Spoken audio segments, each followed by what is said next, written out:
फरमाया इन्नल्लज़ीना कफ़रू सवाउन अलैहिम अअंज़रतहुम अम लम तुंज़िरहुम ला युमिनून। बेशक वो जिनकी किस्मत में कुफ्र है उन्हें बराबर है, चाहे तुम उन्हें डराओ या ना डराओ, वो ईमान लाने के नहीं। ये अपने महबूब से खिताब करते हुए अल्लाह तबारक व तआला ने बयान फरमाया कि जिनकी किस्मत में कुफ्र है, जिनकी किस्मत में यह लिखा है कि वो काफिर है, काफिर ही रहेंगे, काफिर ही मरेंगे, तो फिर अब अल्लाह ने अपने रसूल को कहा कि अब आपको अगर वो ईमान नहीं लाते तो आपको गमगीन होने की जरूरत नहीं है, इसलिए कि इनकी किस्मत में तो कुफ्र लिखा हुआ है। अब आप इनको डराए या ना डराए, इनके लिए तो बराबर है, ये तो ईमान लाने वाले नहीं। तो आप अगर कोई ईमान नहीं लाता तो आप गमगीन नहीं हो, परेशान ना हो, इनकी किस्मत में कुफ्र है इसलिए वो ईमान नहीं लाते।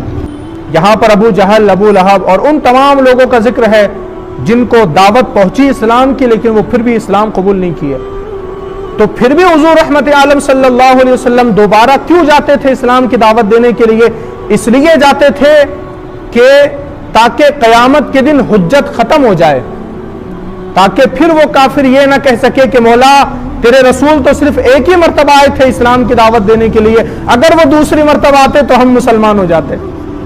तो वो हुज्जत का इख्तिताम और खत्म करने के लिए अल्लाह रब्बुल इज्जत के आक़ाए दो जहां हुजूर रहमत आलम सल्लल्लाहु अलैहि वसल्लम जाते थे इस्लाम की दावत देने के लिए, कि ताकि हुज्जत खत्म हो जाए, कोई ये बात ना कह सके कि आपने तो हम तक इस्लाम ही नहीं पहुंचाया।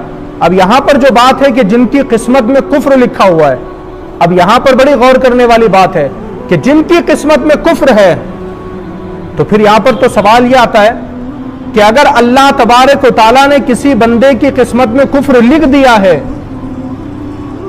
तो फिर उसको अजाब किस हिसाब से दिया जाएगा? इसलिए कि जब अल्लाह ने उसकी किस्मत में कुफ्र लिख दिया तो अब उसको जहन्नम में कैसे दाखिल किया जाएगा? इसलिए कि ये तो अल्लाह ने उसकी किस्मत में कुफ्र लिखा ना, वो तो कहेगा मौला तूने ही मेरी किस्मत में कुफ्र लिखा था, अगर तू इस्लाम लिखता तो मैं भी मुसलमान होता। तो इसकी वजह क्या है? तो इसकी वजह मुफस्सिरीन ने बयान की, कहा उसकी वजह यह है कि अल्लाह तबारक व तआला ने पहले किसी भी बंदे की किस्मत में कुफ्र नहीं लिखा। ये अल्लाह तबारक व तआला के चाहने से काफिर नहीं हुए, बल्कि ये अपने आमाल की बुनियाद पर काफिर हुए। मतलब कि कोई नबी का गुस्ताख था, कोई खुदा के कलाम को इनकार करने वाला था, कोई नबियों को कत्ल करने वाला था, कोई इस्लाम को की तजलील करने वाला था, कोई मुसलमानों से नफरत करने वाला था।